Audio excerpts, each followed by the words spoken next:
So does that justify everything that you do? Excuse me, let me tell you something. What do you think they were doing it for? Because they were trying to save us from poverty? No, they did it because they needed us. It's honor and family and loyalty. And some of us wanted a piece of the action. Now, we weren't educated like the Americans, but we had the balls to take what we wanted.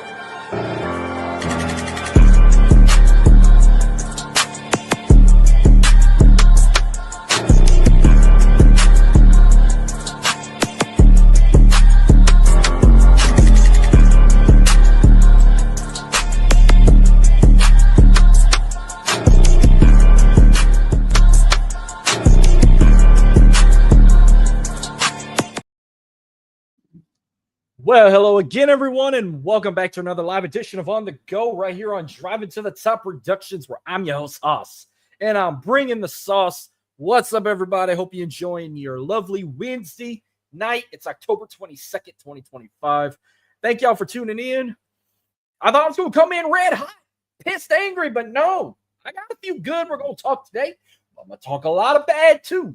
But before we get any further, you know what to do. Hit the like button, hit the subscribe button. Follow me on X at BigHoss337. Follow me on Facebook, Instagram. Subscribe to my YouTube channel.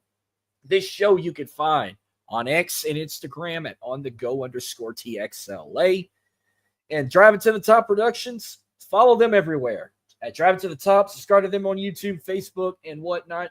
This show is presented by POGGERS, the official vitamin supplement of On The Go. Whether you need energy, hydration, or sleeping products, go to poggers.shop. Tell them I sent you. There's that promo code right there, OTG, to get 10% off of your order. Before I do my usual kicking off one side of I-10 and going across, I thought I'd do a couple topics. Before I get to my areas, I just want to put out, all I want to say is I had a prayer halfway answered. I want to thank the good Lord above for this, because I'm actually now looking forward to the World Series. That's right. We got the Toronto Blue Jays taking on the defending champion LA Dodgers. I'm okay with that matchup. But my God, I would have been angry getting on here if we'd have had two teams that us Astro fans do not like at all. Thank goodness we don't have in one corner a team that's been crying and whining for damn near almost a decade that we cheated, versus on the other corner a team that hates us so much when we play them, especially in their house. They want to send death threats to Altuve, purposely hit a pitch at the ball by him, then try to be crucifying to him and whatnot. So that's a slap in the face to you guys, Seattle. How fitting is you guys are the laughing stock of Major League Baseball. Y'all are still the only team left in the league to have never appeared in a World Series. You're one of four teams that's never won a championship. I forgot who the other three were. I know the Padres are one of them. I forgot who the other two were. But Seattle's the only team to never be in a World Series, and that's just laughter and joke to me, especially of how much shit you guys give us, especially when we play y'all in the regular season. But I'm looking forward to this lineup. We're all rooting for Toronto. We're rooting for our former buddy George Springer to go win ring number 2. It's going to be a hell of a series, and it all begins Friday. I know games 1 and 2 are in Toronto. Games 3, 4, and 5 if necessary in LA. Game 6 on Halloween night if necessary in Toronto. And Game 7 November 1st if necessary in Toronto. Good luck to both teams. I'm going to be rooting for the Blue Jays. I'm hoping they win it in 6 or 7, but Dodgers are going to be tough. They're looking to go back-to-back. By the way, 5th World Series appearance in 9 years for the Dodgers. You know, they lost back-to-back in 2017 and 18. They went in the COVID year in 2020 and won. They won against the Rays. Won it last year against the Yankees. Now they're going back-to-back, and I'm going to give my flowers to Shohei Ohtani. Shohei Ohtani may be the greatest baseball player in this generation. What he did, they swept the Brewers, but I don't remember what game it was. He had 3 home runs in that same game. He pitched 6 innings and had like 10 strikeouts and only allowed 2 hits. Like they said, nobody else has ever done that. But there'll be nobody like a Shohei Ohtani. He's on that GOAT list. He's on that pedestal. Even though he's just got 1 ring, you can put him in that GOAT conversation with guys like a Michael Jordan or Babe Ruth or a Lionel Messi or Serena Williams or Tom Brady or Wayne Gretzky. Shohei Ohtani is in that category with those familiar, outstanding athletes.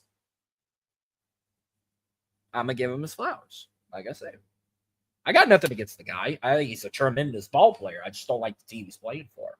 I was lucky to see him play as an Angel in 2019, along with Mike Trout. That was a fun game. And Astros got that win, too.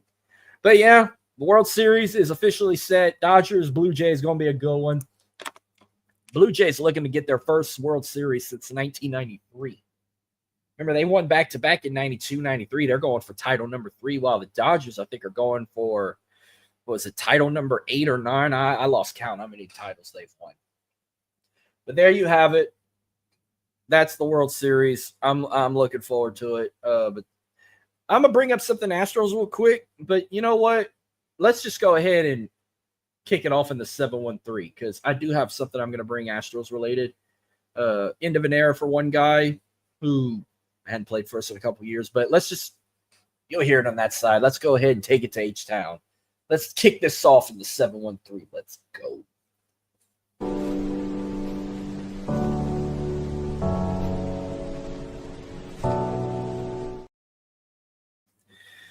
Welcome to the land where it just don't stop. Trunks pop, tops drops, and front end hop. I'm going to bring up an Astro talk category. First time I've done this since their season ended. But the Astros made a huge announcement that involved a former Astro that played for us for quite some time. I mean, he played for a lot of other different teams in the league. But at one point in his career, he was with the Astros in 2018. And came back in 2019 and played with us till 2023. He won a World Series with us. And he won a Golden Glove Award in 2017 with another team. But Martin Maldonado, our former catcher, announced his retirement in Major League Baseball. And this guy, great guy. I thank you for his time with Houston. But I'm talking about he's been all over the league. He started his career with the Brewers from 2011 to 2016. Played 2 seasons with the Angels, came to the Astros for 1 year. While in 2019, he did play with 3 different teams. He was with the Royals, then the Cubs, came back to Houston, played with us till 2023 before he went to the White Sox, and then finished his career in 2025 with the Padres. Couple of highlights and awards. Like I said, he won a World Series with the Astros for their second one, and he was a Golden Glove Award winner in 2017. But Martin Maldonado, I appreciate him, his time he did with Houston, helping us bring a second title to the 713. Outstanding catcher. And I appreciated his time and enjoyed his time as an Astro for damn sure. But no, I wanted to send my little quick thank you to Martin Maldonado and all the memories he gave us. I enjoyed watching him play for the Astros. He's definitely going to be missed on the field. But hey, maybe he could come and make some like appearances at Astro games in the near future because I know he did love being an Astro. So that being said, but we'll move on. That's all I got for there. And probably for the last time for a while, I'm actually going to have another category here I'm going to bring up that brings up another Houston team that I really haven't been covering lately because they sucked all this year. While I get this typed up. Hold on. Late preps here. I forgot to do this one late last night, but it's something I'm going to bring on this show too. But I hope you guys are in for a show. I got quite a bit to talk about. I'm definitely going to be hitting over an hour, so bear with me here. But I want to get to some Dynamo talk probably for the last time for a while. But with the season they've had, the Houston Dynamo season officially wrapped up this past Saturday after tie-in. I forgot who they was. It Salt Lake or whatever. I don't remember who they played. I ain't watched the Dynamo game in like 2 months. Well, the Dynamo finished their 2025 season, their 20-year anniversary season as a franchise. Didn't go the way they wanted. They finished their season with 9 wins, 15 losses, and 10 draws. They've had 5 home wins. This is like a quick recap of their season. They've had 5 home wins, 3 draws at home, 9 losses at home, 20 goal. This is all home stuff right here. 5 wins, 5 draws, 9 losses, 20 goals, 30 goals against, -10 goal difference, and their longest win streak at home was 2 matchups. That's just all the statistics for being at home at the Shell. While on the road, they've only had 4 wins, 6 draws, 6 losses, 23 goals, 26 goals against, -3 goal difference, and the longest losing streak was 3 losses in a row. And the longest streak to go in a tie was also 3. Hell, I mean, even their preseason wasn't even too good. During preseason, they went 1 win, 1 loss, and 4 draws. While in the Open Cup, they've only played 2 games, went 1-1, and during Leagues Cup, they went winless. They went 0-3. That just about sums up how that season turned out. And I got to tell you, they need to make a massive change if they want to start winning again, or even want to have a guy like me, not just tune in to watch him again, possibly make another matchup in the near future, because I have the worst luck going to these matchups. I have never saw this team win in person. I've been to 3 matchups, and I've seen them lose 2 and 1 in a draw. But you got to make – if I'm Pat Onstad, maybe the first thing I would do, I would get rid of Ben Olsen ASAP. You need a new head coach that wants to win. You need to find players that want to play. There's a lot of them. I think they need to cut. I'm not even going to get to that because I could probably remember half of these dudes' names, and I'm not even going to even try and pronounce some of these names that I can't even pronounce with a straight face, you know. If one of y'all says some silly-ass name, this whole class is going to feel my wrath. But to close out on how the Dynamo season turns out, this is all I mainly have to say for their season. Fucking guys, fucking team, man. They fucking suck. I'm gonna hate fuck this shit out of you, ref. Well, with that being said, that's all I really got on the Houston Dynamo. I want to bring up something good that happened in H-Town. So I'm going to jump shift here. We're going to talk about an actual winning team that happened this past weekend. Let's start with the Houston Cougars. The Cougars on homecoming got a win over the Arizona Wildcats, 31-28.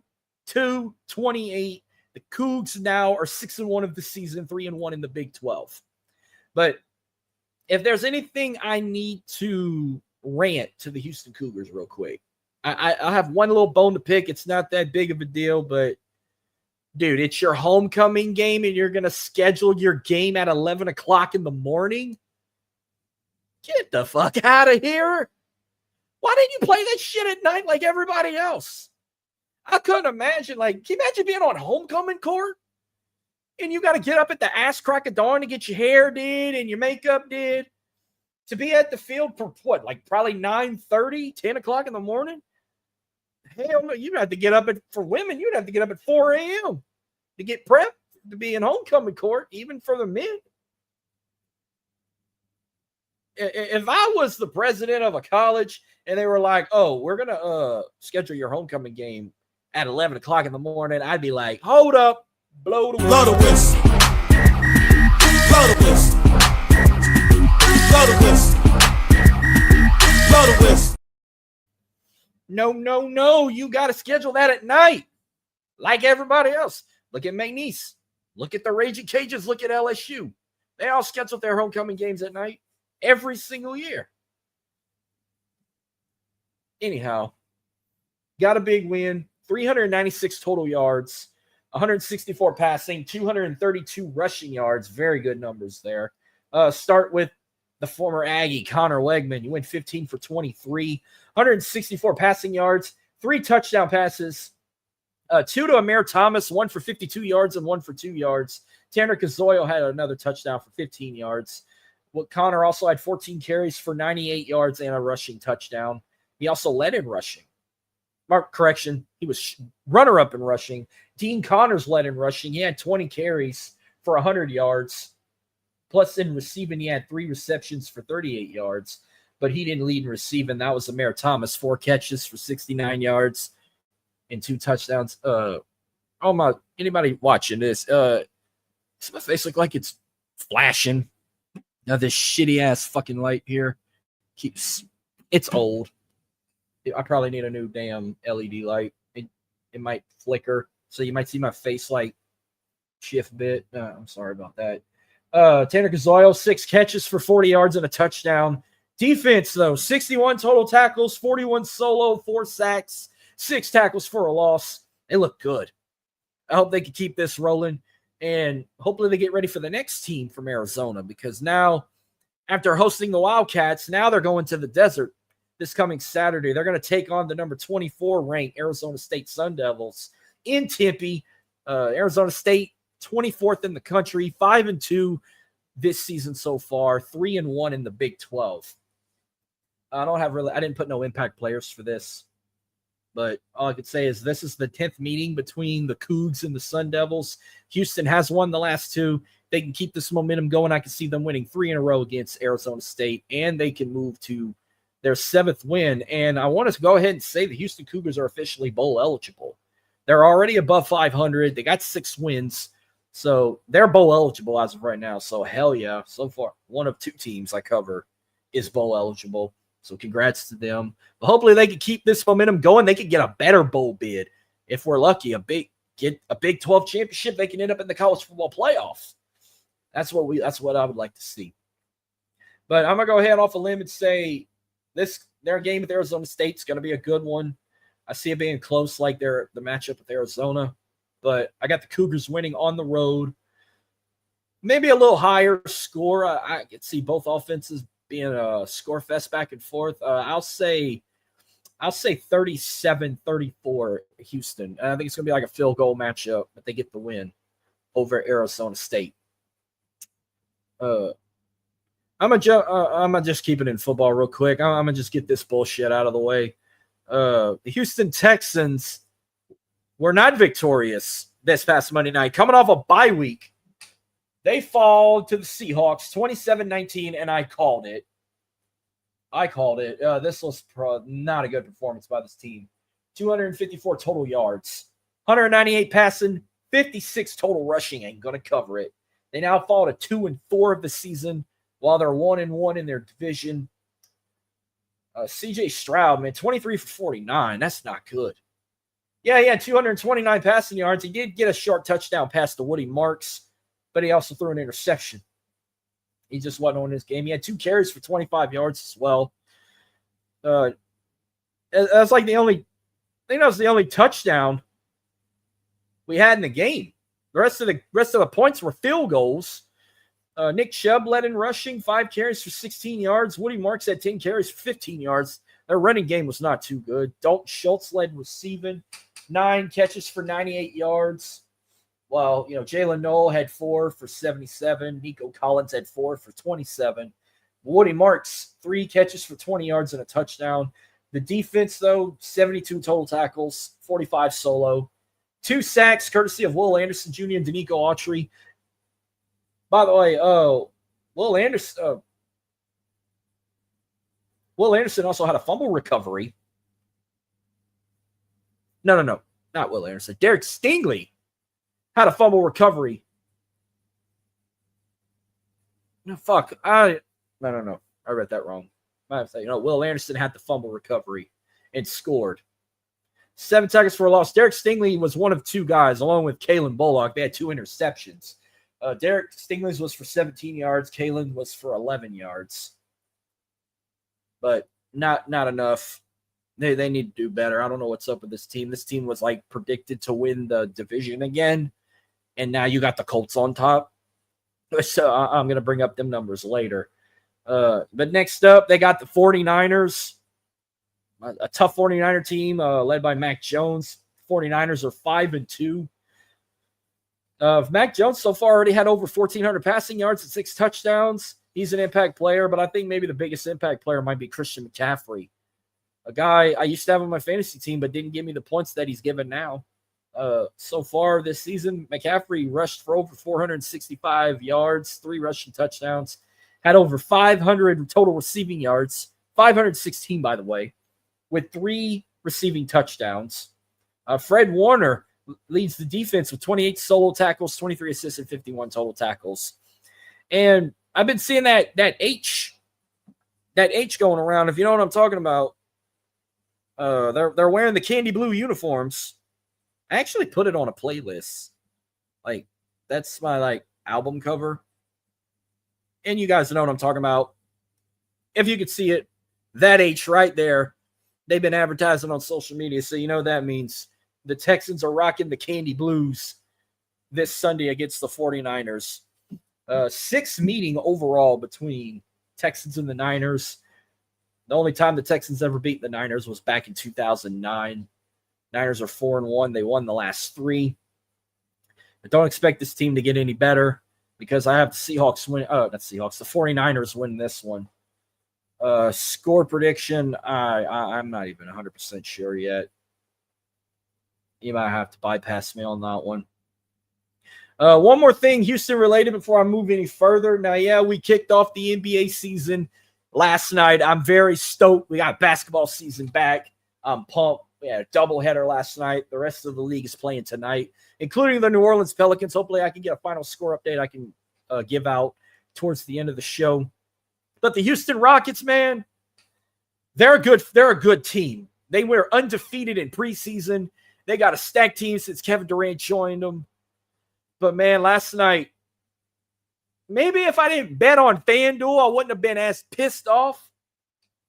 Because, I mean, it wasn't like they got their ass blown out. No, they went into double overtime and lost by 1 point to the defending champs in the OKC Thunder. Well, this was a great game last night, but, man, it freaking hurt my ass that I betted the Rockets on the money line and didn't take the points. And I lost my money in this matchup.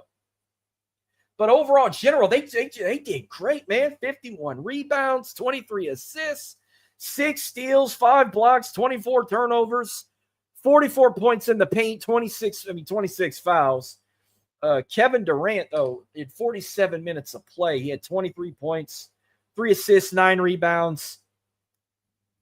His 3-point was terrible. He went 0 for 4 in 3-point. 9 for 16 in field goal, and he had 4 turnovers. How do you get 6 personal fouls, though? That's what I don't get. I thought if you have 5, you foul out. Well, he had 6, and they ended up fouling him out in second overtime unless they, I don't know how that works in the NBA. I mean, I've always known in general, if you get 5 fouls, you're out of the game. He had 6. They let him still play after a 5th foul. But after the 6th, they right before the game was over, he had to get off the court. I mean, somebody explain that to me, but I mean, and OKC fans, man, fuck y'all, man. The fuck KD chant shit. Yeah, I get he used to play for y'all. He did not bring y'all a championship in 2012, but y'all had no fucking leader when you had him and Westbrook and all that great stacked roster y'all had, just had no leader. Y'all should have won in 2012. I'll give you that. Man, but I don't hate the guy. Yeah, just because he left y'all to go win a championship somewhere else. Yeah, I mean, I'm not big on Golden State, but I got to respect guys like a Steph Curry and whatnot. He did win a couple championships with Golden State. I did like his time with the Brooklyn Nets. I had his jersey. The only team I did not like him being with was the Phoenix Suns because I can't stand their fan base. But, man, I was on cloud 9 this past summer when they announced Kevin Durant was coming to the Houston Rockets for a 1-year deal. Now they extended his contract. 2-year deal for $90 million. Ooh, man, I'm about to get his jersey now. It's going to be a fun season, even though they got a heartbreaking 1-point loss in double overtime. Ain't going to stop them. Shagin, that boy from Turkey balled out too. 39 points, 7 assists. Steven Adams, the former Grizzly, had 13 rebounds. He led rebounds in that game. But I'm going to give Amin Thompson at 18 points as well. SGA for the Thunder. I mean, the former MVP, he had 35 points in that game. Chet Holmgren had 28 for the Thunder, even though he fouled out in overtime. Man, that was a hell of a game. It's going to be a fun season to watch Houston. Let's see what they got for the rest of the month. I know they only got like a couple games. They don't play again until Friday. They have a home opener with the Detroit Pistons. I could see them winning that one. Then Monday on the 27th, they host the Brooklyn Nets. Another former team KD's playing at the start of the season. I could see that being as a win. Then a week from tonight, they go to Toronto to play the Raptors. Not quite sure how that's going to go about, but they might end the month of October with a 2-2 record or 3-1 at the best. Then until we get to November, but hey, I'm just glad basketball's back. This one loss ain't going to hurt them at all. They're just getting started. We know how good they were in the preseason. They hung in with the defending champs and brought them in the double overtime just to lose by 1 point. You know, they're going to be cooking. They're going to be cooking in Houston, and it's going to be fun watching them. I have to try and make a Rockets game. I've never been to a Rockets game in my life. I've been to quite a bit of Pelican games, but I've never been. I've been to Toyota Center a few times for mainly wrestling shows, but I would love to go for a Rockets game. I'm going to make it happen down the road. Well, that's all the H-Town talk I got. We're going to continue this on. Let's take it to my neck of the woods. So we're going to start positive with this one. Let's go to the 337 in my house. Let's go.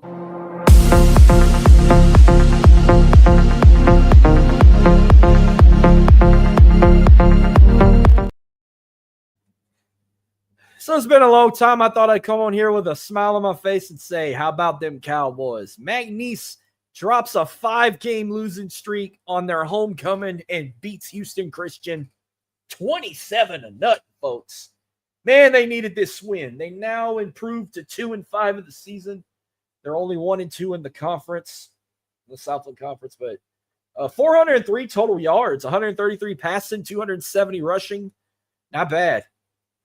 Jake Strong went 14 for 22, 133 passing yards. And he did throw one interception, but all their touchdowns were rushing, courtesy of him. He scored all the touchdowns, 16 carries for 108 yards and 3 total rushing touchdowns against the Huskies.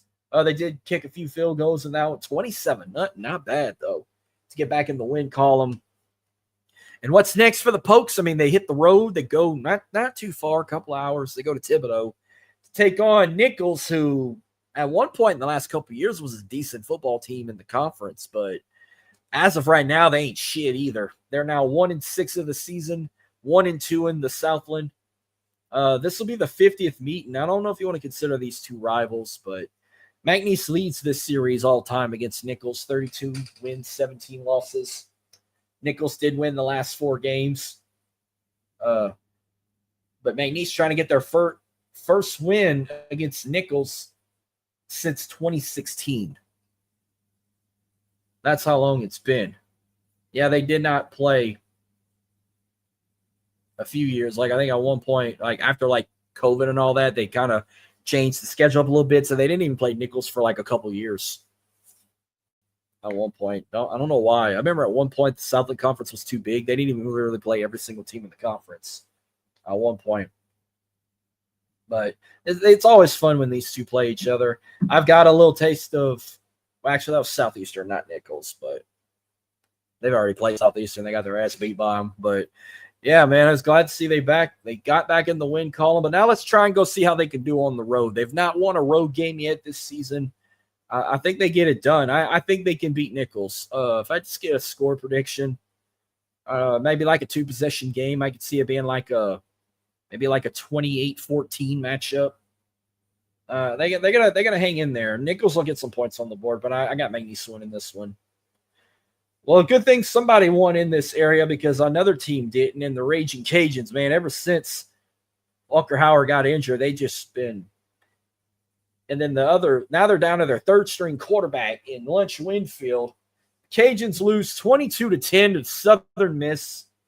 I called it. I said they were going to lose this game. Cajuns are just like the Pokes, 2-5 of the season. They're 1-2 in the Sun Belt Conference. In this game, they put some numbers up. 352 total yards, 135 passing, 217 rushing. Lynch Winfield went 12 for 21, 112 passing yards, 1 touchdown and 1 interception. He also had 19 carries for 98 yards and a touchdown. While Caden Jensen led in receiving, 5 receptions for 45 yards. That's not going to cut it. Rest of the points for field goals right there. So it's like Lynch Winfield threw only one. He threw only 1 touchdown pass, and he only had 1 rushing touchdown. Like only 2 touchdowns in the game. Defense alone, 66 total tackles, 36 solo, 4 tackles for a loss. Not going to cut it. Now they got Troy. They go on the road. They take on Troy. You know, they ain't going to be pretty either. It's Troy, I mean, good football team here, folks. 5-2 of the season. They're undefeated, 3-0 in the Sun Belt. 23rd all-time meeting between the Trojans and the Cajuns. They've split the last 8 meetings, but the last time the Cajuns won at Troy was back in 2021. And they probably will lose another one. I mean, they can beat them at home, but they can't beat them on the road. But they definitely ain't going to win this one, folks. It's sad to be honest with you. Especially when you're down to your 3rd string QB. Look, I got Troy winning this one. Cajuns will be lucky if they get 1 touchdown. I'll give them 1. So I'll say like 41-7 Troy. I can see it happening. Well, that's all I got in my neck of the woods. And man, I wish I had a drink on me to chug because I got a lot to say. When we get to Tigerland. So let's go to the 225, shall we?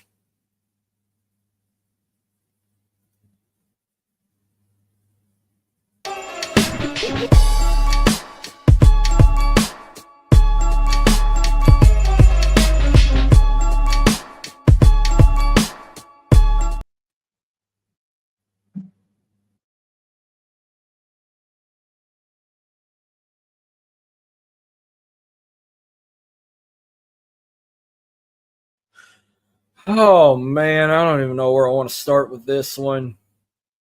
I feel like I'm still living in this damn nightmare. Because something happened that hadn't happened in over 35 years, folks. Or damn near 35 years.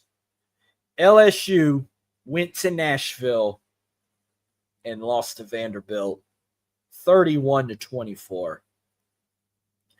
First and foremost, I'm going to let this out real quick. You bunch of losers!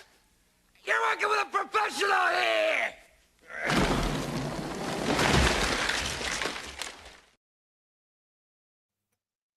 Yeah, well, they dropped to 5-2. They're 2-2 in the SEC. On thin ice of even trying to keep playoff hopes alive. But I told you, Diego Pavi and them were going to make it challenging. 325 total yards, 225 passing, 100 total rushing yards. Garrett Nussmeier went 19 for 28, 225 passing yards. He did get 2 touchdown passes. He got 1 to Trades Green for 24 yards and Xavier Thomas for 62 yards.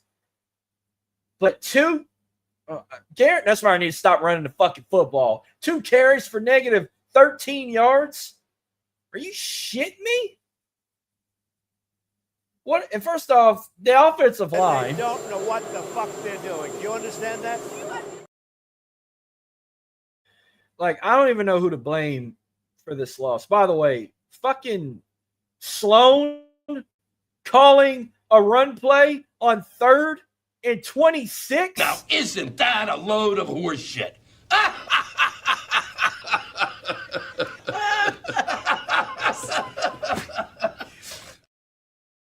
I'm really not laughing. I just come with the click. But first of all, Joe Sloan for calling that. Off is a direction you can fuck.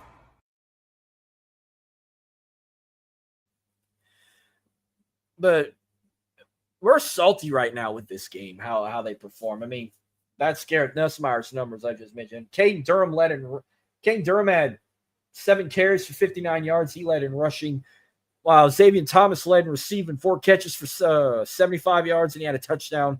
Trey'Dez Green had 5 catches for 74 yards and a touchdown. Darian Brown had 5 catches for 40 yards.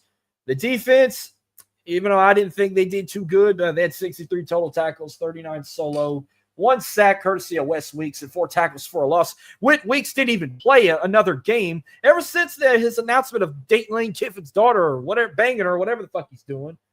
He ain't been himself lately. He had a fucking a sickness issue for one game, and then he had a boot on for this on the sideline. Like, what the shit? I'm going to give Diego Pavia his flowers, though. 14 for 22, 160 passing yards, 1 touchdown pass to his tight end. I think they got to be roommates. Cole Spence. He also had 17 carries for 86 yards and 2 rushing touchdowns. I got none against Diego Pavia, to be honest with you. If you beat Alabama as a starting quarterback, you got my respect. But is he Heisman worthy? That's the question. Because lately we've been talking about him and Trinidad Chambliss from Ole Miss as being potential Heisman contenders these days. But if you not know how LSU fans can get after a loss, it's like every time we lose a game, we want somebody gone. But now we're drawing – well, I'm not. But the Tiger fans are drawing thin ice with Brian Kelly. I think since 2 years – after the first year, first year we had a magic ride. But it's like after a second or third year, every time we lose a game, they want him fired. And now we're on thin ice, and we got a tougher matchup ahead. But it's like, who do you blame for this loss? Do you blame Brian Kelly? Do you blame Joe Sloan? Or do you blame Garrett Nussmeier? You know what? I blame the offensive line, too. Run game was terrible, and we can't even finding linemen to protect Garrett Nussmeier. The LSU fucking team ain't found shit. We ain't found shit. Offensive line coach need to go. Joe Sloan needs to go first. Brian Kelly, I stated when they hired him, I said I'll give him 3 to 5 years to bring us to the playoffs and hopefully a national championship. We're now in his 4th year. The ice is getting a little thinner, but I'm not quitting on him yet. I'm going to want him fired. I'm not going to say he needs to be fired until after his 5th season. If he don't get us to the playoffs, then I'm going to be on that boat saying he should go. But as of right now, he's still safe with me. But basically, this is how we get when we lose games. This describes the LSU fan base every time we're in a losing situation. There is no passion, there is no vision, there is no aggression, there is no fucking mindset in this football club. Nothing is there. What the hell is there in this football club? Tell me now. Fucking guys, this fucking team, man, they fucking suck. I'm gonna hate fuck this shit out of you, ref. That is fucking LSU fans on social media since Saturday's loss. And it's going to get worse. I say it's going to get worse because we dropped from 10 to 20. We're 5-2 of the season now. We're 2-2 in the SEC. We're taking on the only remaining undefeated team left in the SEC. We got the Texas A&M Aggies, who's now the number 3 team in the country. 7-0 of the season, 4-0 in the SEC. Yeah, they had a struggle win with Arkansas, but that's what rivalry games do. This will be the 60th meeting. LSU leads this rivalry, 32 wins, 24 losses, and 3 draws. Since they've joined the SEC, LSU's been dominating this team. LSU did win 6 of the last 10. But since A&M joined the SEC in 2012, they've played 6 times in Baton Rouge, and LSU has won every time. Anytime we lost to the Aggies while they were in the SEC was in College Station. We have never lost to the Aggies in Death Valley since they joined the SEC. The last time they lost to the Aggies in Baton Rouge, 1994. It's been a long time. It's not good. A&M's a favorite. But all this hype and anger and frustration, wanting Brian Kelly fired, wanting Garrett Nussmeier benched, or wanting him to get out of the football locker room or out of the football world, or can't go to the transfer portal. He's graduated. He's going to the draft. All the shit talk better hype this fucking team up. Because it's a Saturday night in Death Valley. If we lose one more game, it's over. The playoff hopes are done. Because right now, people are thinking we're about to be going 7-5. Because we got A&M, then we got Alabama. People believe that's back-to-back. That's going to be back-to-back losses right there. So making it 3 losses in a row. They feel like the only wins we're going to have left in the season is Arkansas and Western Kentucky. Oklahoma, they think we're probably going to lose because it's at Oklahoma, and they were a good football team after they got embarrassed by unranked Texas in the Red River rivalry. I hope this is a wake-up call to get better fucking linemen, get Garrett Nussmeier's head out of his ass. I know he's been dealing with injuries too. Joe Shalone to call plays and don't call a fucking run play on 3rd and fucking 26. And Brian Kelly to talk with his normal accent and get this fucking team back to the win column, and hopefully by some miracle in the college football playoff, as they are on thin ice right now. It don't look good. But I'm not going to quit on them this Saturday. It's a home game. I'm giving them one last shot. I say one last because I don't know if they're going to beat Alabama the way they've been playing. Ever since Bama lost to Florida State, they all gas, no breaks for fucking Kalen DeBoer and his black hoodie, magically helping this team win. I got LSU winning this game by 1 point. That's how tight this game it has to be. They're not going to it'd be a miracle if they blow them out. It's going to be it's going to be a fight. I think it's a 1 point game if they pull it off. I'll say like 31-30. They score 31-30. LSU beats A&M. I'm going to say it like that. But they better do something or it's going to get worse. I'm shocked they didn't even start a petition or started a GoFundMe to buy his contract out. How shit's been going over there. It's like everybody's already ready for baseball season. They don't give a shit about basketball because we know LSU boys basketball team ain't shit. And I guess they don't believe in Kim Mulkey anymore with all the drama they got, but we could be wrong there. They ready for baseball. They're ready to go repeat. Win title number 9, which there's a chance they can do that. Well, that's all I got on the LSU talk. Let's go ahead and take it to the 504. Let's take it to the Big Easy because I got something I got to share here. So let's take it. Let's go.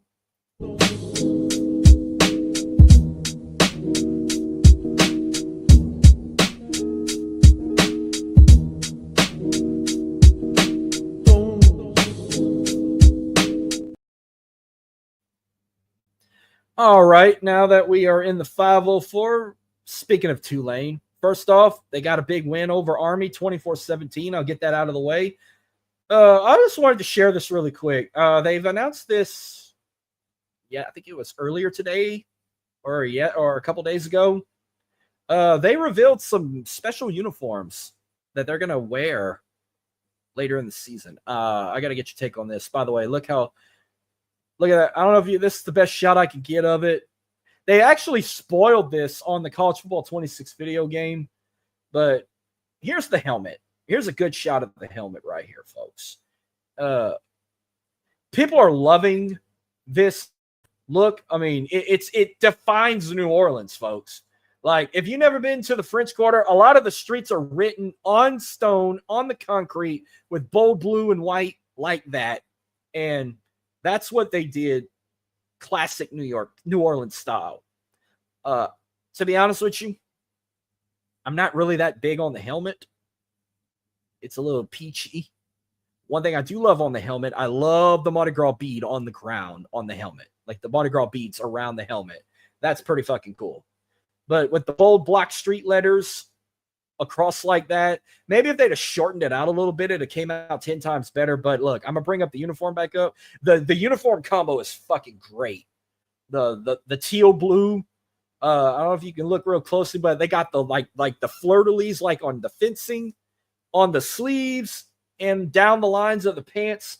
The uniform looks great. I'm not too big on the helmet. Like, look, one more time. Look at the helmet again. If they would have shortened out Tulane instead of it like zoomed in, it would have been badass. But I mean, a lot of people like it. I mean, it is what it is. I'm not going to criticize and hate on it. That's just New Orleans for you. But when they're going to wear those, they're going to wear those on November 15th when they take on Florida Atlantic. If you want to see those in person and living color on television, I don't know what channel it'll be on yet, but trust me, they'll announce it. It'll be on national TV for people to see. Back to their game, they won 24-17 over Army, a team that beat them in the conference championship a season ago. They came to New Orleans. They got the win. So Tulane's now 6-1 of the season, undefeated in the American Conference, and as of right now, they're the best college football team in the state of Louisiana as of right now. 402 total yards in this game, 261 passing, 141 total rushing. Jake Retzloff had a great game, 22 for 29, 261 passing yards. He had 2 touchdowns thrown to Bryce Bohannon for 12 yards and Shads Preston for 26 yards. Retzloff also had a rushing touchdown and had 8 carries for 62 yards in rushing, but Shaz Preston led in rushing. No, not rushing. He led in receiving. Jake Retzloff led in rushing as well. Hell yeah. Shaz Preston had 5 catches for 86 yards and a touchdown, where Anthony Brown-Stevens had 5 catches for 52 yards, and Bryce Bohannon had 5 catches for 51 yards and a touchdown against Army. Defense had 81 total tackles, 49 solo, 1 sack, and 3 tackles for a loss in this one. Now, what's next for Tulane? Well, as of right now, Tulane is on their bye week. And they've been kicking ass all season. Their only loss, they had a great start. I think their only loss was Ole Miss. Which, I mean, I called that loss, but I mean, you beat 2 Power 5 teams. You beat Northwestern from the Big Ten. You beat Duke in the ACC. I mean, your only loss was Ole Miss, but Ole Miss is a tough team, but you're also undefeated in your conference.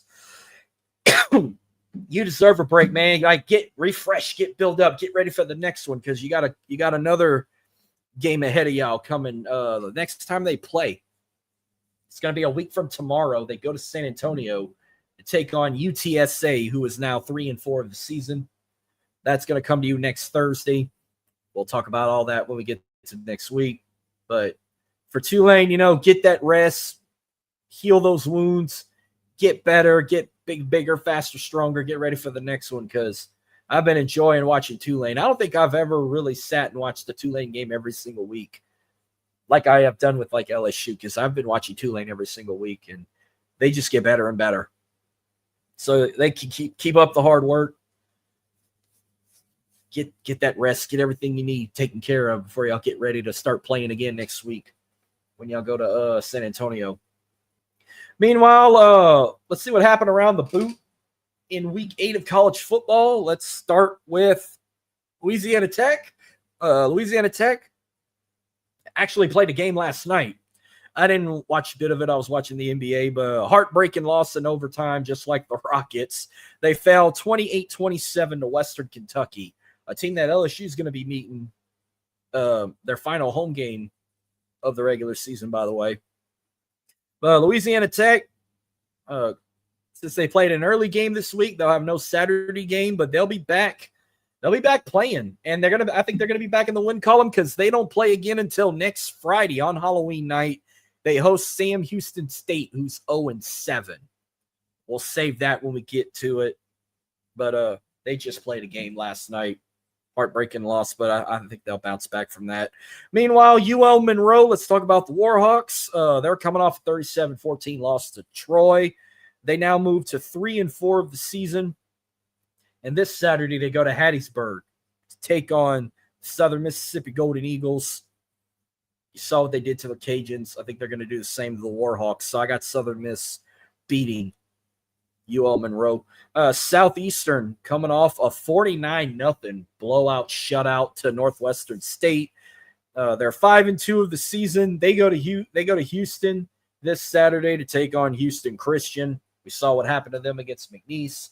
I think I could see Southeastern probably another shutout coming. I don't know a score, but I think they're gonna have back-to-back shutouts. While Northwestern State, they host Lamar this Saturday at Turpin Stadium. Lamar, the number one team in the Southland Conference right now. They're 6-1 of the season. Not going to be a pretty game for the Demons. I got Lamar winning that one. We already know about Nichols. Nichols is hosting McNeese, and I got McNeese winning that one. Grambling. Grambling coming off a 2016 win on the road at Arkansas Pine Bluff. They now move to 4-3 of the season. They're back at home. They get ready to host another set of Tigers from the SWAC. They take on Jackson State, who's 5-1. And I'm going to have to roll with Jackson State on this one. Give me J-State over the G-Men. And then finally, Southern University. This team is ass. They lost 24-3 at home to Prairie View A&M. They're going to be back at home this Saturday to take on Florida A&M. The Rattlers are 2-4.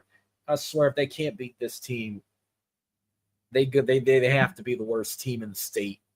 Well, Northwestern State is. Southern would be the second worst. But it's like things are not looking good in Baton Rouge. One team's trash. The other team is playing like trash, and they should be playing better. But I'll tell you one thing about LSU. They're definitely playing better than the goddamn Saints. This didn't come to no surprise to me. The New Orleans Saints fall to the Bears 26-14. They're now 1-6 of the season. 253 total yards in this game. 209 passing. Rushing numbers were not good at all. 44 total rushing yards. Spencer Rattler went 20 for 32, 233 passing yards. He did throw 2 touchdown passes to Chris Olave, one for 21 yards and a second for 14 yards. And this was the worst performance for him he threw 3 interceptions in this game. Alvin Kamara, I don't know what we're going to do with running backs. Alvin Kamara had 11 carries for 28 yards. But it's not going to get any better for our run game. Kendry Miller's out for the rest of the season. So is Will Clapp, our center, which our offensive line has been garbage to anyway. Chris Olave led in receiving. He improved a bit. 5 catches for 98 yards with 2 touchdowns. Yeah, Olave had like one bad game the week prior, but he stepped up and played a little better against the Bears. Defense, 74 total tackles, 4 solo, 1 sack, courtesy of Brian Brees and Chase Young together. Plus, they had 2 tackles for a loss. But they're going to eventually win a game later in the season. I mean, they still got to play teams like the Carolina Panthers. They could potentially beat the Tennessee Titans, the New York Jets. That's teams they can definitely beat right there. But we need to start winning more. But I don't know if they're going to win one for a while because now we're about to take on the best team maybe the best team in the NFC. Well, I did say was the best team in the NFC until what I saw Monday night. They got the Tampa Bay Buccaneers, who now 5-2 of the season. You know they mad hot after that Monday night loss to the Lions. But I think I don't know if I typed these numbers before that game or after their game, but as of right now, Baker Mayfield is over 1,700 passing yards. He did throw 13 touchdowns. Maybe at 14 now. I don't remember if I typed this before Monday Night Football or after, so bear with me. Rashad White, 200 leads in rushing for Tampa Bay, 252 total rushing yards with 4 touchdowns. Emeka Egbuka leads in receiving with 527 total receiving yards and 5 touchdown catches. Tyke Smith leads on the defense for the Bucs, 35 solo tackles, 23 assists, and 58 total tackles. While Jamil Dean has 3 interceptions this season for the Bucs. Since this is a division rival, this will be the 68th meeting. Tampa Bay's won 6 of the last 10 meetings. I feel like it's got to be a national holiday for the Saints to try and beat this team because the last time they beat Tampa Bay in general was on New Year's Eve in 2023. Last time they beat them in the Dome was on Halloween night in 2021. There ain't no holiday on October 26th. All right, I got a comment. Finally, I got a comment. Pretty soon, Saints players are going to start dropping out like Hill and leave the stadium happy. Huh. I agree. But just like I've said with teams like the Raging Cajuns, Saints will be lucky if they can get 7 points on the board. Tampa Bay is red hot after that loss to the Lions. Tampa Bay's going to win this game easily. So that's all I got on any talk in New Orleans. So let's go ahead and start recapping some stuff that happened in college football and the NFL. We'll start with college football. Well, what happened this week in college? Well, I'll pull some stuff up. Did we get any upsets this week? I know we haven't seen no teams rush the fields lately. Oh, we did get an upset. Go back to last Friday.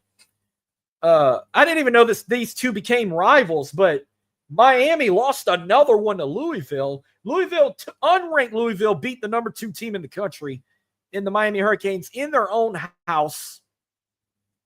And Carson Beck is out of the Heisman talk already.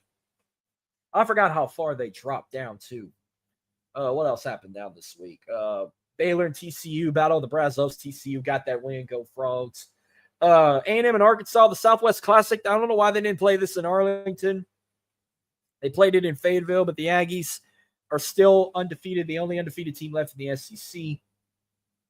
Ole Miss and Georgia, what a game. What a game that was.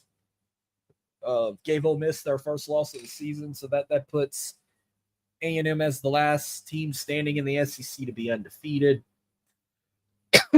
Texas Tech and Arizona State was a good game, but Tech cost me a parlay. Here's what I get right here. Florida got a win over Mississippi State, but they still fired. Billy Napier's gone now. Billy Napier has officially been fired from the University of Florida. Shit, that's like, what, 10 or 11 coaches now that's been fired in college football? I mean, you go back to, when was it? When Troy Taylor from Stanford got fired. Was that like in March? I mean, that's like him now. So it's like so far this season, like college coaches getting terminated. Billy Napier, Troy Taylor, Sam Pittman from Arkansas, James Franklin, that may have been the biggest shock from Penn State, Mike Gundy from Oklahoma State, Trent Bray from Oregon State, Brent Pay from Virginia Tech, or Brent Pry. I'm sorry, Brent Pry. Oh, fuck, I said Brent Pay. Trent Dilfer from UAB, and even, Deshaun Foster from UCLA. All them coaches got fired. And we're only in week 9. Is Brian Kelly going to be next? That's what Tiger fans want, but I don't see it happening. That would be great. Who would be the next coach to go? That'd be something. They're already talking rumors. Oh, Lane Kiffin might want to go to Florida. He ain't leaving Ole Miss. Nick Saban might get off of college. Nick Saban is not coming back to college football with this NIL shit going on. If there's any coach that might be fired next, might be Dabo. Clemson lost to SMU. That Clemson has, what, like 5 losses of the season? Their season's already done. They're probably even going to make a bowl game. Texas had a struggle win with Kentucky. Man, that would have been some shit if Kentucky would have beat Arch Manning. You know they'd have rushed the field on that one. We already know Penn State keeps falling down more. They lost to Iowa. Tennessee pissed me off. Alabama playing like they ain't lost to Florida State this season. Notre Dame and USC, a great game. Notre Dame got the win. Missouri and Auburn was a good one, but that's another one. Auburn coach, what's his name? Shit. Is it Fritz? Not Willie Fritz. Willie Fritz is at Houston. Oh, shit, I'm going to have to look this up. Auburn still has not got an SEC win yet this season. And their head coach, Hugh Freeze. Not Willie Fritz. Willie Fritz is at Houston. Hugh Freeze. Hugh Freeze still got a coaching job, and he ain't fired yet from Auburn. He's winless in the SEC this season so far. And then Florida State, they probably ain't going to make another bowl game. They lost to fucking Stanford in Palo Alto, California, folks. I prayed for the Penn State downfall, easy W. Man, don't tell me you a goddamn Ohio State fan, man. Come on, man. Can't stand Ohio State. But I want to do some. I'm going to start doing this on the show since I'm not saying we're getting close to the end, but it's going to come eventually. But I got to throw some stat leaders. I'm going to do the same thing when I recap the NFL. So here's some current leaders right now on offense. Top 5, the leader in passing. I'm not going to count down from 5 to 1. That takes too damn long. Sawyer Robinson from Baylor leads in passing. 2,376 passing yards. Cam Cook from Jacksonville State leads in rushing. He has 949 total rushing yards. While in receiving, Danny Shadero from San Diego State leads in receiving, 870 total receiving yards. While on defense, your defensive leaders, Owen Long from Colorado State leads in total tackles with 93. David Bailey from Texas Tech leads with sacks with 10.5 sacks. And leading in interceptions is Bishop Fitzgerald from USC with five interceptions. And Elijah Green from Tulsa, they tie with 5. So that's your current leaders right now in college football. I'm going to do an NFL one too when I recap the NFL. By the way, I'm going to, before I even get to the NFL talk, let's go ahead and make some predictions for college football. I'm going to run through these real quick before I get to some NFL talk. So your predictions for both college football and the NFL are presented by Rogue Energy. Rogue Energy, the number one sports game and drink in America. Whether you're looking for energy, hydration, or chill, go to rogueenergy.com or download the Rogue Energy mobile app on any mobile device. Tell them Big Hoss sent you. Use my code, same code like always, OTG, to get 10% off of your order. But remember, it's not just for gamers. YouTubers use it, podcasters use it. Regular people use it to get through the day, because whether you look for energy, hydration, or chill, they got tremendous great flavors. I've been dealing with Rogue Energy for damn near 5 years. Such good products. They even got shakers and everything. It ain't hard to find. Like I said, download right there. See, download. I don't know if you can see it. Light's ruining it. Download the Rogue Energy app. See, they got a couple tubs right there. Get shakers. Go check the app out. Remember, use my code OTG. Save you some money. Was that a new flavor? Peaches and Dreams? I have to go check out some of these new flavors they got. But yeah, man, like I said, great products. They got tubs.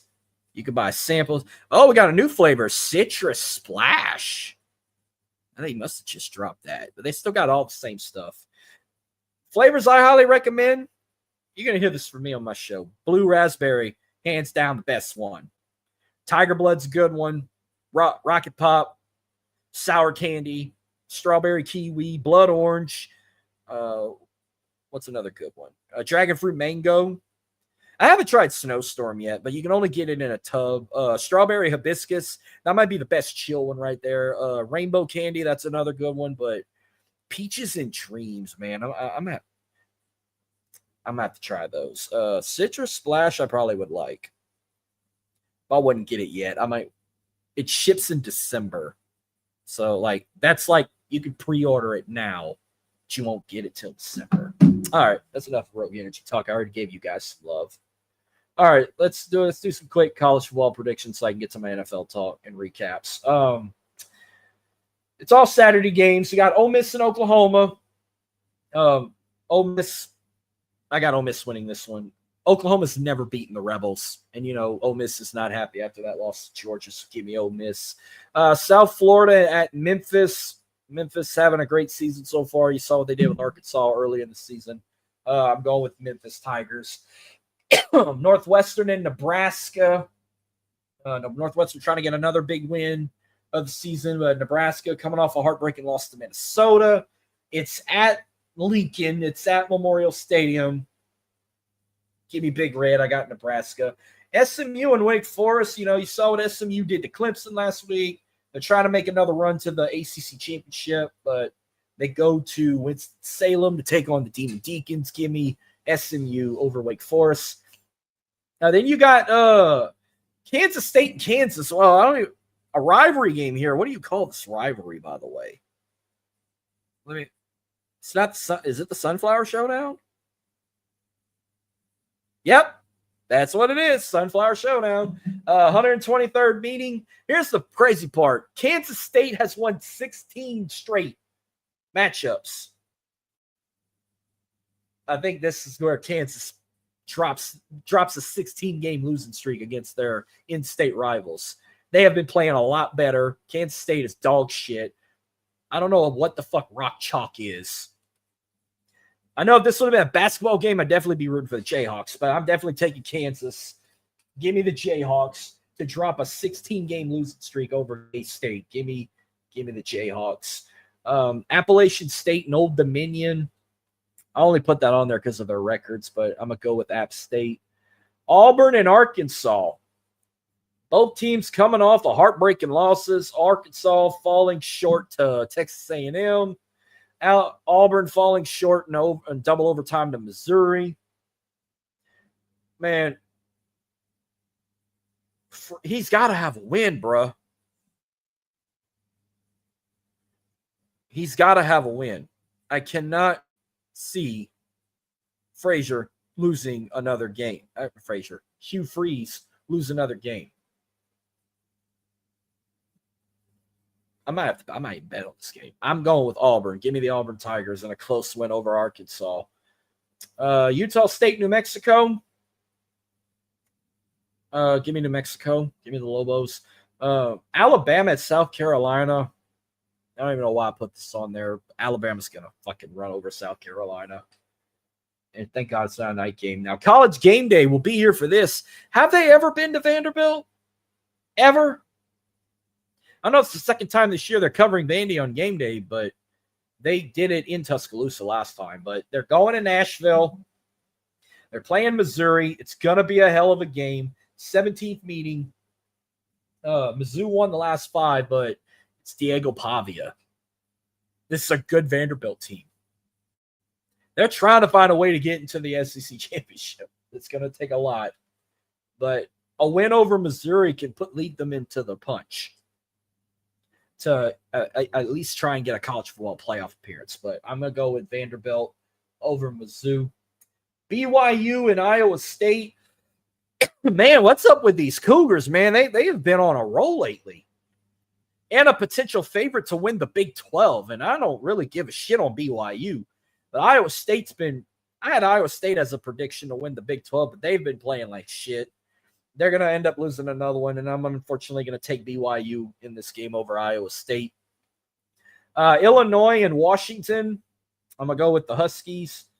Minnesota and Iowa, both teams coming off big wins, but it's in Kinnick Stadium. I'm going to go with the Hawkeyes.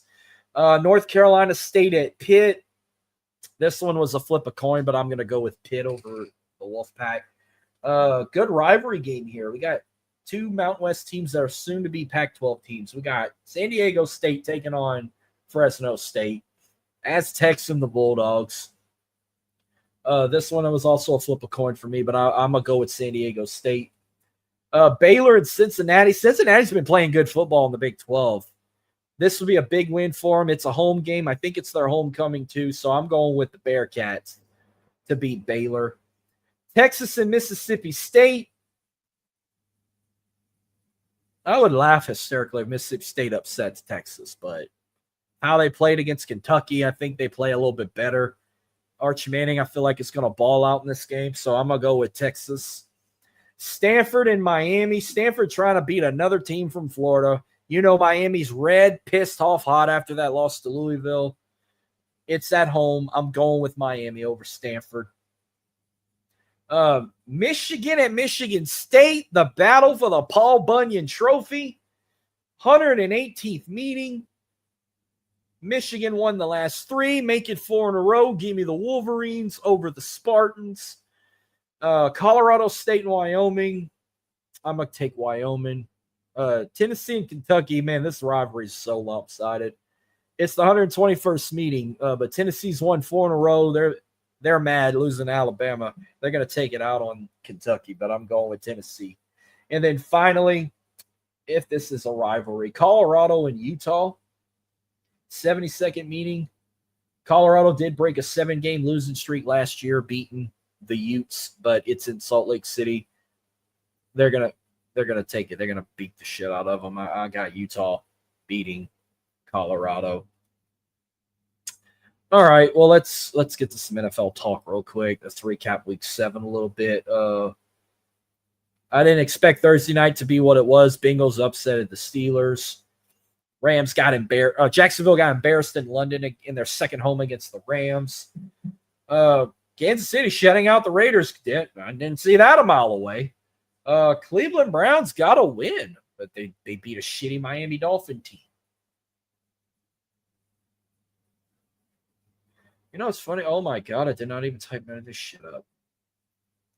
Oh, while I do that. Oh, what else happened this week? Eagles, Vikings.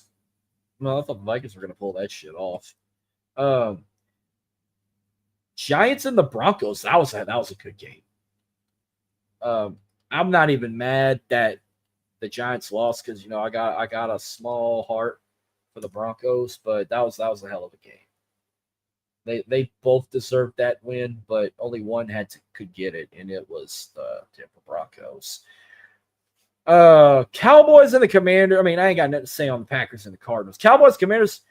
Look, I'm a big fan of Bubba Dub, and I love his show, but the Dallas Cowboys is not the best team in the NFC. Dak Prescott is not the greatest quarterback in the NFL right now. I don't know what he's smoking. You beat the Washington Commanders. You beat a team that had 2 main starters out in Scary Terry and Deebo Samuel. What's going on with Jaden Daniels? He ain't playing his best football, but Dallas Cowboys are not the best team in the NFL. I can be honest with you on that. Sunday Night Football, I loved every second bit of the 49ers beating the dog shit out of the Atlanta Falcons. Monday Night Football, look, I don't mind it. I've said this once and I'm going to say it again. I don't mind having 2 Monday night games week 1 to start the season. But having like multiple doubleheaders on Monday night a few weeks at a time, like it gets old. Like nobody wants to stay up till midnight, especially if it's a shitty Monday night game. Bucks Lions, I'm shocked the way it ended. But the damn Texans Seahawks game, that game was dog shit.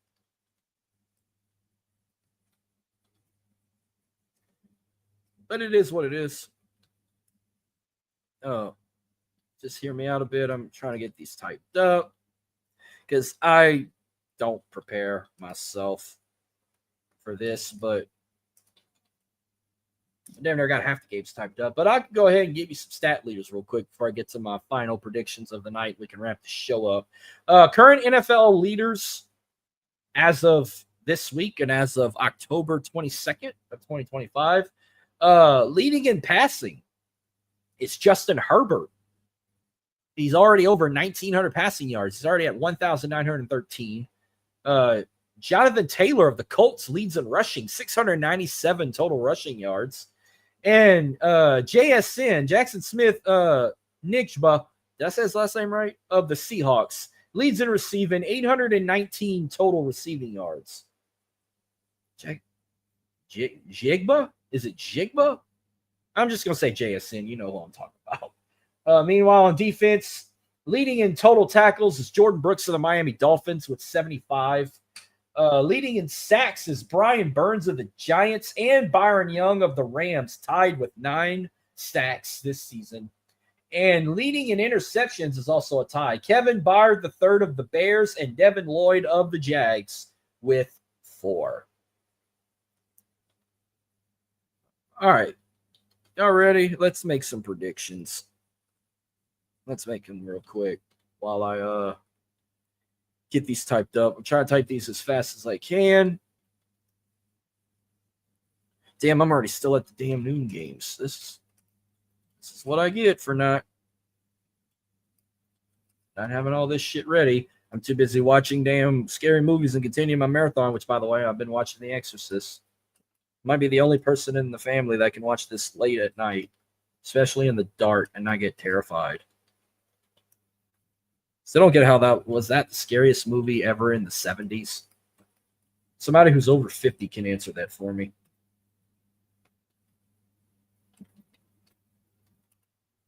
All right. Finally. I got all this typed up. All right. Let's make some picks and wrap this shit up. I know you guys are tired of hearing me, and my voice is getting hoarse. Toilet Bowl of the week, I'm going to have to think hard. But I already got my game of the week ready. All right. Thursday Night Football. Y'all ready? Let's make some picks for the NFL. Thursday Night Football, we got Carton out, JJ out again. Carson Wentz and the Minnesota Vikings taking on Justin Herbert and the LA Chargers. That's an easy pick right there. Give me the Chargers, baby. Give me my sister's favorite football player ever, future husband. She says, I know she don't listen to this show. She ain't gonna tell me shit. But I'm gonna be on her side. I'm gonna pick her man. Give me the Chargers. 49ers and the Texans. I already gave you my word on that. 49ers win that one. Bucks are gonna beat the Saints. Score predictions. Let's see. What did I say for the Niners? Shit. I'll say 38-10 for the 49ers over the Texans. For the Saints, I think I said 41-7. Did I say 41-7 or maybe it was 37? I don't fucking remember. I'll say 41-7 Bucks over the Saints. They're going to take their frustrations out on them. This might be Jets and the Bengals. You know what? This will be my toilet bowl of the week right here. The New York Jets and the Cincinnati Bengals. And I might be crazy saying this, but I think Jets may be the only team left to not have a win in the NFL. I have them upsetting Cincinnati. I think the Jets finally get a win. I may be crazy, but I think the Bengals are going to be favored in this game. So I look at that, but I'm going to go off a limb and say that the Jets will upset the Bengals. I mean, it's damn near like 57% say the Bengals win, while 42% say the Jets win. I'm going to go off a limb and say the Jets get an upset and finally get a win of the season. Bears at the Ravens. Bears have won 4 in a row now? 5 in a row? No, 4 in a row. Make it 5 in a row. I got Bears over the Ravens. Ravens are cooked. Dolphins and the Falcons. Man, as much as I'd love for Miami to pull this off, but I want to throw up every time I want to pick the Falcons, but the Falcons will beat the Dolphins. Plus, it's in Atlanta. Bills at the Panthers. I'm going to have to go with Buffalo on the road. Giants and the Eagles. Oh, man, I would love for the Giants to, you know what? Fuck it. I hope the Giants sweep the Eagles. Jackson Dart, help me out. I need some fantasy points. I need to win this week. I want to see what Scatabo does too, but give me the Giants over the Eagles. I think they sweep them. You call me crazy. Hey, anything can happen. All right. Browns, Patriots. Let's say the Patriots. Titans and the Colts. Colts. Cowboys and the Broncos. Give me the Denver Broncos. I hope and pray the Broncos beat the shit out of Dallas in the Mile High. Give me the Denver Broncos. I hope they pull this off. Sunday Night Football. This is my game of the week. Jordan Love and the Green Bay Packers taking on Aaron Rodgers and the Pittsburgh Steelers. Aaron Rodgers taking on his former team that he won a Super Bowl with against the team he plays with now.